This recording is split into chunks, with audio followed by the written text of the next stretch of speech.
bien sur la radio nationale et vous avez fait le bon choix. Il est 7h à Bambaramaoudi, même heure à Tafasirga et c'est l'heure de votre journal. Bonjour et bienvenue.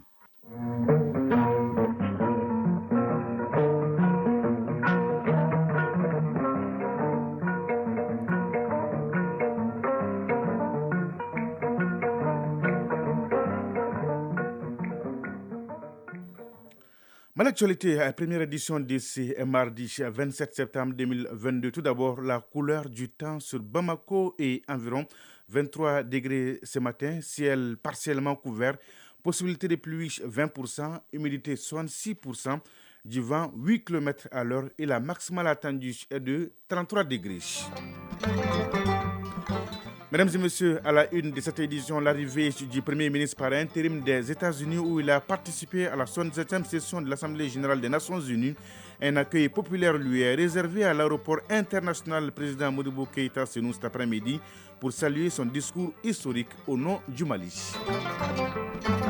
À la une également, bientôt de l'eau potable pour Kalabambougou en commune 4. Les ministres des Mines, de l'Énergie et de l'Eau étaient hier sur le chantier de construction de la station compacte d'une capacité de 6 millions de litres d'eau supplémentaire. Nous ferons le point de l'évolution des travaux avec Aloussène Touris. À suivre l'actualité internationale avec Batraouré. Il est là en direct avec moi dans ce studio. Bonjour Batraouré. Bonjour Cédric Dameli. De quoi va-t-on parler ce matin? L'attaque d'un convoi de ravitaillement fait 10 morts et d'importants dégâts matériels au Burkina Faso. En Libye, le Premier ministre sortant nomme un ancien chef de milice au poste de secrétaire général au ministère de l'Intérieur. En Iran, une ONG affirme que les dernières manifestations populaires ont fait 76 victimes. Toutes ces nouvelles seront détaillées dans la page interne du journal Sidiki Dameli. À tout à l'heure donc pour le développement. La chronique Initiative citoyenne nous ouvre les portes de l'association malienne pour la conservation des valeurs morales et culturelles. C'est avec Ousmane Dao. Enfin, la page des sports, c'est avec l'athlète de jour et de nuit, Saragatou Sissé. Bonjour. Bonjour, c'est Diki Dambélé. Est-ce que tout va bien, Saragatou? Ça va, alhamdoulilah. La une de votre page. Fin hier de la préparation des aigles du Mali. Sur 180 minutes prévues, 105 ont pu être disputées. Les conditions climatiques du moment sont passées par là. Coupe du monde de basket Australie 2022. Le Mali joue en ce moment son 5e et dernier match de poule contre le Canada. Hier, les Aigles dames ont concédé leur 4e défaite. Enfin, vous aurez droit à la rubrique insolite du jour, comme tous les mardis. Et voilà pour le sommaire. Une fois de plus, bonjour et bienvenue. Le Premier ministre par intérim, le colonel Abdoulaye Maïga, regagne Bamako avec sa délégation cet après-midi. Il était à New York où il a représenté le président de la transition à la 77e Assemblée générale des Nations unies. À la tribune, rappelez-vous, samedi dernier, le colonel Abdoulaye Maïga a prononcé un discours qualifié d'historique car il a mis le doigt sur les problèmes réels que traverse le Mali et dénoncé les influences extérieures négatives.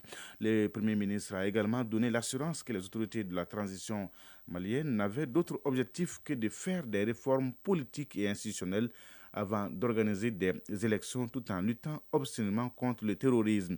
Des réformes qui permettront d'améliorer la gouvernance et de faire de la démocratie malienne, je cite, la plus enviée au monde.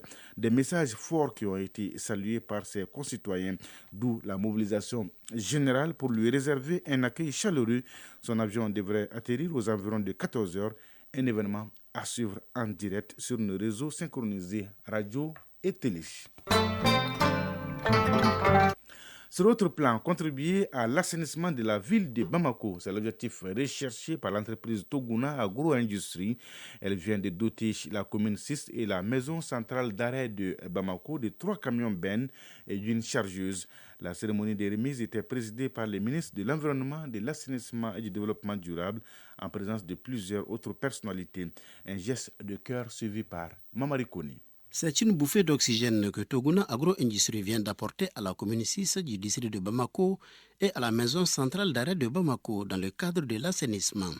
2 camions bennes 10 roues et une chargeuse sont mises à la disposition de la commune 6. La maison centrale d'arrêt de Bamako reçoit pour sa part un camion bennes 10 roues. Ces équipements sont évalués à plus de 200 millions de francs CFA.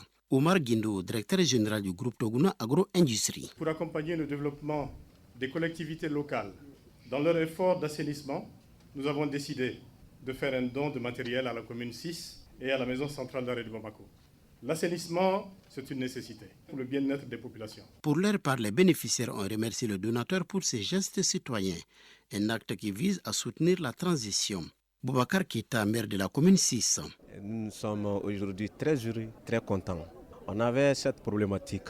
Vous savez, nous, les collectivités, nos moyens sont limités. Et aujourd'hui, à Bamako, s'il y a un problème qui est là, c'est le problème d'assainissement et le problème d'ordure aujourd'hui à Bamako. Et Dieu merci, aujourd'hui, Seydou vient vraiment de nous gâter. Nous lançons un appel à l'ensemble des opérateurs de la commune d'aider cette collectivité. La MSA a aujourd'hui plus de 3500 détenus. Colonel Adama Guindo, régisseur de la maison centrale d'arrêt de Bamako. 3500 détenus, on a une production de plus de 2 tonnes d'ordures par jour. Et quiconque parle d'ordures parle de tout. Et l'accumulation d'ordures n'est que source de maladies.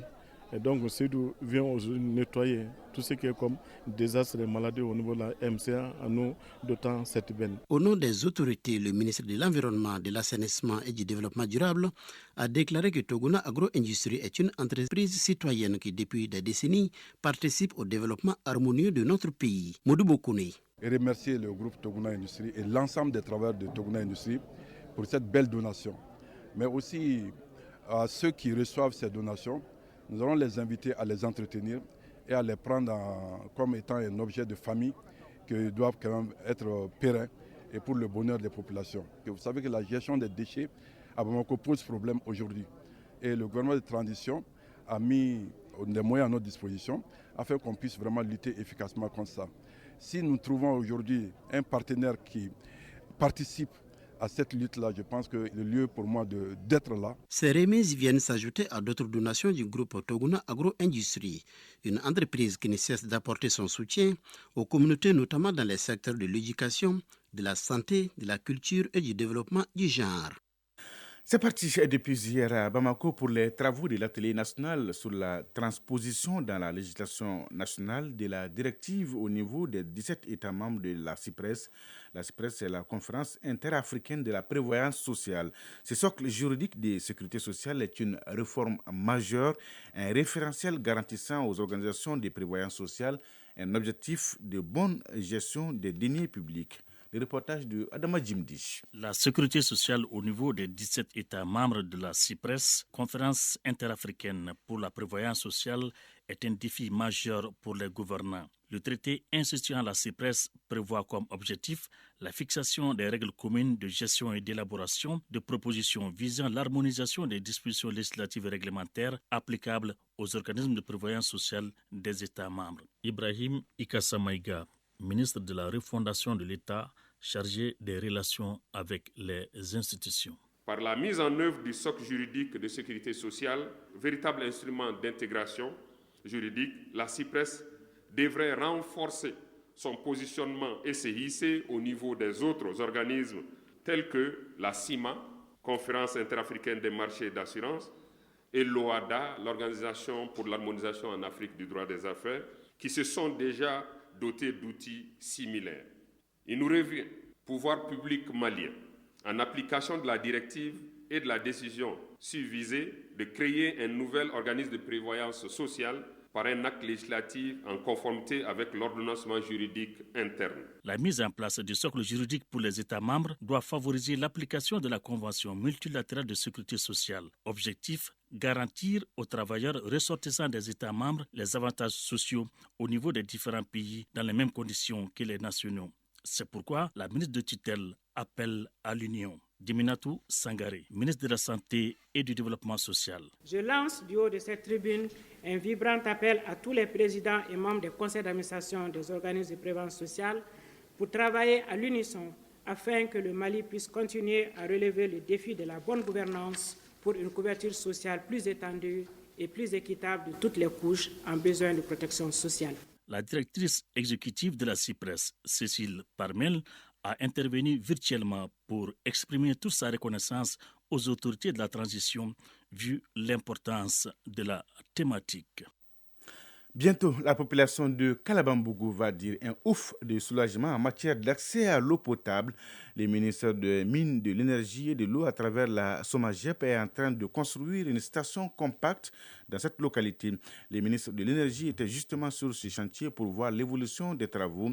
Hier, à terme, cette station va produire, tenez-vous bien, plus de 6 millions de litres d'eau supplémentaires pour résorber les déficits d'eau potable en commune 4 du district de Bamako. Visite suivie par Aloussène Touré.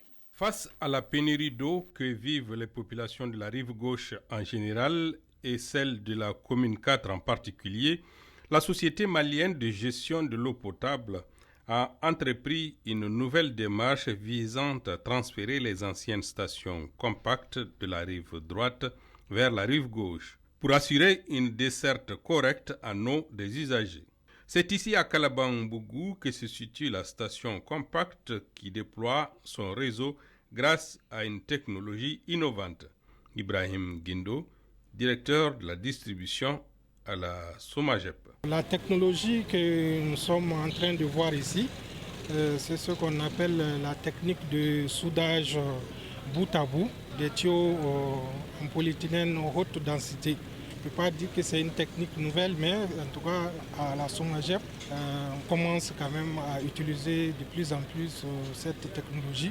C'est des tuyaux qui sont résistants et c'est des tuyaux également qui se prêtent beaucoup à des flexions.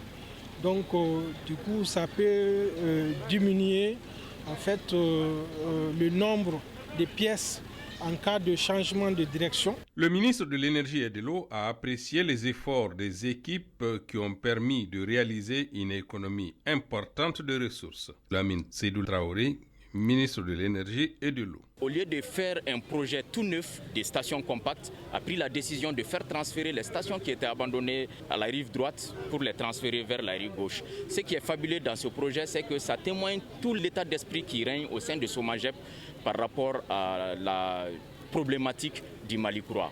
Parce qu'en d'autres temps, on aurait fait un nouveau projet. Mais au lieu de faire un nouveau projet, on assiste vraiment à la réalisation d'une station compacte qui aurait coûté, toute raison gardée, 8 milliards à l'État du Mali, mais avec l'expertise de ces braves techniciens, nous allons faire le même travail avec 1,5 milliard. Avec déjà le déplacement de la première partie, ce qu'on a appelé la première tranche, le stress hydrique s'était considérablement aménagé. Avec cette deuxième tranche qui va clôturer la boucle, nous pensons vraiment que les populations de la commune 4 connaîtront de moins en moins un stress hydrique. Au dire du ministre, les efforts se poursuivront en vue d'assurer un approvisionnement optimal de toutes les populations conformément aux instructions du chef de l'État. L'actualité à 7h13 à Mafouné. À suivre la page internationale avec Batraori, la chronique initiative citoyenne avec Ousmane Dao et la page des sports avec l'athlète qui ne perd jamais, Sergato Sissi. Bonjour Batraori. Bonjour Sidiki Dambélé. Au Burkina, au moins 10 soldats tués dans l'attaque de camions de ravitaillement dans le Soum. Le convoi de ravitaillement de la ville de Dibo a été pris à partie par des hommes armés hier. C'est une embuscade tendue par des terroristes selon une source sécuritaire sans autre précision. Un nombre important de terroristes opérant à pied et à moto a ciblé l'avant et l'arrière du convoi avec une grande puissance de feu, souligne une autre source. Selon l'état-major, l'attaque a malheureusement causé la mort de 10 soldats. Plusieurs camions transportant les vivres ont été détruits durant l'attaque.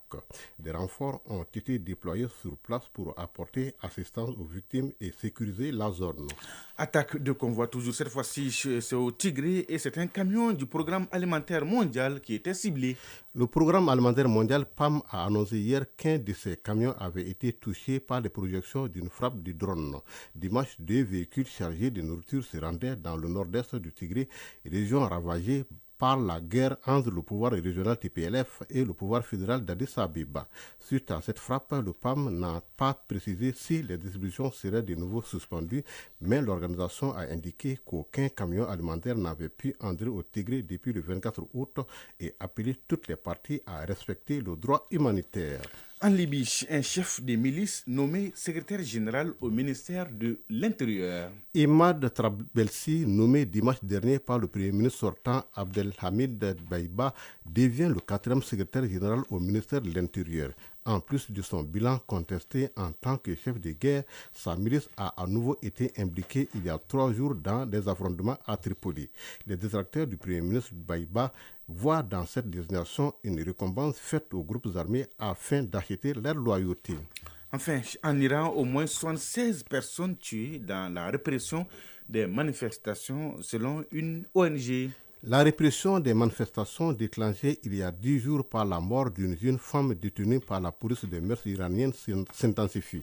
Selon l'ONG Iran Human Rights basée à Oslo, au moins 76 personnes ont été tuées dans les manifestations, dont 6 femmes et 4 enfants dans 14 provinces du pays. Les protestations ont éclaté le 16 septembre après le décès à l'hôpital de Mansa Amini, une jeune iranienne de 22 ans arrêtée 3 jours auparavant à Téhéran pour non-respect du code vestimentaire strict pour les femmes en République islamique d'Iran. Depuis, les Iraniens descendent chaque soir dans la rue à Téhéran et ailleurs dans le pays. Merci Shiba Traoré pour toutes ces informations. Bonjour Sragatou Sissi. Bonjour Sidiki Dambélé. Donnez-nous l'heure. Il est 7h17 à Kulikoro. On se retrouve après le jingle.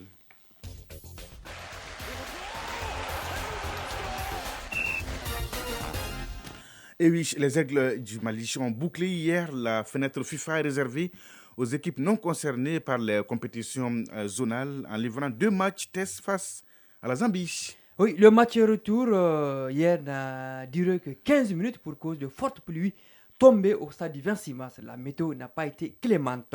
Les arbitres guinéens, constatant l'impraticabilité, j'y arrive, de la pelouse, décident de ne pas poursuivre la rencontre retour Mali-Zambie. Au premier acte, déjà le vendredi 23 septembre, le Mali s'était imposé 1-0. C'est pourquoi le 11 de départ choisi par le sélectionneur Éric Sekouchel est inédit. En un mot, l'équipe a été remaniée à 100%, histoire de tester les 25 aigles convoqués. Le prochain rendez-vous du Mali, c'est en mars 2023, à la faveur de la 3e journée des éliminatoires de la CAN face à la Gambie. Bien noté. À suivre ce mardi, donc, plusieurs rencontres amicales. Le temps de la longue série est donné à 11h avec Corée du Sud, Cameroun à Séoul. À 12h, RD Congo, Sierra Leone. À 14h30, Sénégal, Iran. À 18h, Côte d'Ivoire, Guinée. À 18h30, Brésil, Tunisie au Stade de France. Et enfin, à 19h, Algérie, Nigeria et Maroc, Paraguay. Un mot sur la Coupe du Monde de basket Australie 2022. Les Aigles dames jouent en ce moment même contre le Canada. Effectivement, à la mi-temps, le Canada mène 53-29 face au Mali. Alors, hier, le Mali a perdu 68-41 devant la Serbie. C'est la 4e défaite de rang des Aigles dames dans cette Coupe du Monde. Face au Japon, à l'Australie et à la France, les aigles basketteuses n'ont pu rivaliser sur le plancher. La haute compétition a ses exigences. Oui. De défaite en défaite, les aigles dames s'adonnent aussi au spectacle. Hier, à la fin du match Mali-Serbie en zone mixte, 2 joueuses en sont venues aux mains. Il s'agit de Salamatou Kourouma et Kamite Elisabeth Daou, séparées d'ailleurs par leurs coéquipières. Dommage, bien dommage, Sragatou. Alors, qu'est-ce qu'il nous reste ? Ah oui, d'abord le courrier. Oui. La promesse c'est une dette. Tout à fait. Le courrier de notre fidèle auditeur que vous demandez la signification du bras de fer en Bamanankan Sragatou. Alors, la réponse est toute trouvée après une recherche bien fouillée. 2 semaines de recherche. Ah oui. Le bras de fer en Bambara s'appelle Koloni Fassa. Non, on n'a pas compris. Koloni Fassa. Koloni Fassa. Bras de fer, Koloni Fassa. Tout à fait. Bien noté. Merci Sragatou.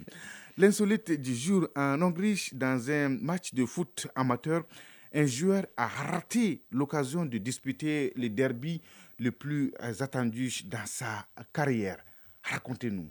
Alors, le joueur, notre héros du jour, a passé toute la saison écoulée sur le banc de touche. Il lui arrive des fois de somnoler, d'ailleurs, sur le banc. Avec la nouvelle en cours, son entraîneur lui promet de le faire aligner lors des matchs à venir. La veille, son entraîneur l'informe de se préparer. Oui. Il peut rentrer à tout moment. Il invite même son fans club à assister au match. La mi-temps s'achève, le joueur est toujours sur le banc. La seconde débute. Pas de signe, les minutes s'égrènent. Il reste 5 minutes à disputer. L'entraîneur s'apprête à opérer un changement. Alors, convaincu que son heure est arrivée, l'entraîneur le laisse toujours sur le banc. Notre héros du jour enlève son maillot et le jette sur son entraîneur et arrête sa carrière de footballeur, nous signalent nos sources. Il n'a pas joué. Il n'a pas joué. Dommage. Initiative citoyenne. Le développement par nous-mêmes. L'entraîneur là est grave, hein? Dans la chronique initiative citoyenne de ce mardi, Ousmane Dao nous amène à Koutiala pour nous parler de l'association malienne pour la conservation des valeurs morales et culturelles. Depuis plus de 10 ans, cette association s'implique dans la formation des enfants et des jeunes en milieu scolaire et familial à travers notamment des causeries, débats, des formations sur la citoyenneté. Suivons. Basée uniquement à Koutiala, l'Association malienne pour la conservation des valeurs morales et culturelles a orienté ses actions sur la sensibilisation des jeunes à travers des causeries débats, mais aussi des descentes sur le terrain à la rencontre des enfants et des jeunes pour que le message véhiculé soit bien compris. Modeste Balo, président de l'Association pour la conservation des valeurs morales et culturelles. On demandait aux enfants de ne pas se décourager au niveau de l'école et de travailler dur, parce que tout le monde n'a pas la chance d'aller à l'école en République du Mali.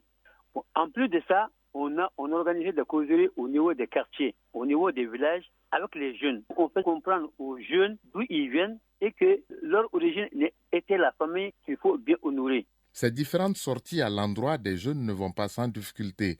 Des difficultés qui ont pour nom incompréhension, méconnaissance et réticence. Ici à Koutiala, sur 5 élèves, vous allez trouver qu'il y a 3 ou 4 élèves qui n'ont pas leur tenue ou qui portent les tenues en bandoulière. Et quand vous leur demandez de porter les tenues, ils ne peuvent pas vous dire exactement pourquoi ils ne portent pas les tenues. Donc ils ne savent même pas les raisons pour lesquelles ils sont à l'école. Donc ça, c'est une première difficulté. Souvent, quand on demande aux jeunes de travailler à l'école, de surmonter les difficultés, surtout les filles, elles nous font comprendre que dans certaines familles, elles ne sont pas libres.